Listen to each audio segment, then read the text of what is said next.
ನವಜಾತ ಶಿಶುವನ್ನ ಪೊದೆಗೆಸೆದ ಅಮಾನವೀಯ ಘಟನೆ ಉಡುಪಿ ಜಿಲ್ಲೆಯಲ್ಲಿ ಬೆಳಕಿಗೆ ಬಂದಿದೆ. ಮಗು ಪೊದೆಗೆ ಬಿಸಾಡಿ ತಪ್ಪಿಸಿಕೊಂಡಿದ್ದ ಪೋಷಕರನ್ನ ಅಮಾಸೆಬೈಲು ಪೊಲೀಸರು ಬಂಧಿಸಿದ್ದಾರೆ.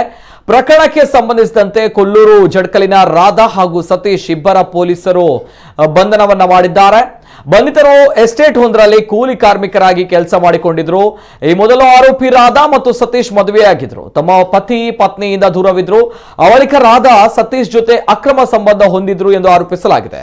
ಈ ವೇಳೆ ಗರ್ಭಿಣಿಯಾಗಿದ್ದ ರಾಧಾ ಹಾಲಾಡಿ ಬಳಿಯ ಆಸ್ಪತ್ರೆಯಲ್ಲಿ ಮಗುವಿಗೆ ಜನ್ಮ ನೀಡಿದ್ರು. ಬಳಿಕ ಮಗು ಬೇಡವೆಂದು ನಿರ್ಧರಿಸಿದ ಇವರಿಬ್ಬರು ದ್ವಿಚಕ್ರ ವಾಹನದಲ್ಲಿ ಬಂದು ಮಗುವನ್ನ ಪೊದೆಗೆ ಎಸೆದು ಹೋಗಿದ್ರು. ಈ ಬಗ್ಗೆ ತನಿಖೆ ನಡೆಸಿದ ಅಮಾಸೆಬೈಲ್ ಪೊಲೀಸರು ಆರೋಪಿಗಳನ್ನು ಬಂಧಿಸುವಲ್ಲಿ ಯಶಸ್ವಿಯಾಗಿದ್ದಾರೆ. ಸದ್ಯ ಮಗುವನ್ನ ಮಕ್ಕಳ ಕಲ್ಯಾಣ ಸಮಿತಿಗೆ ಒಪ್ಪಿಸಲಾಗಿದೆ.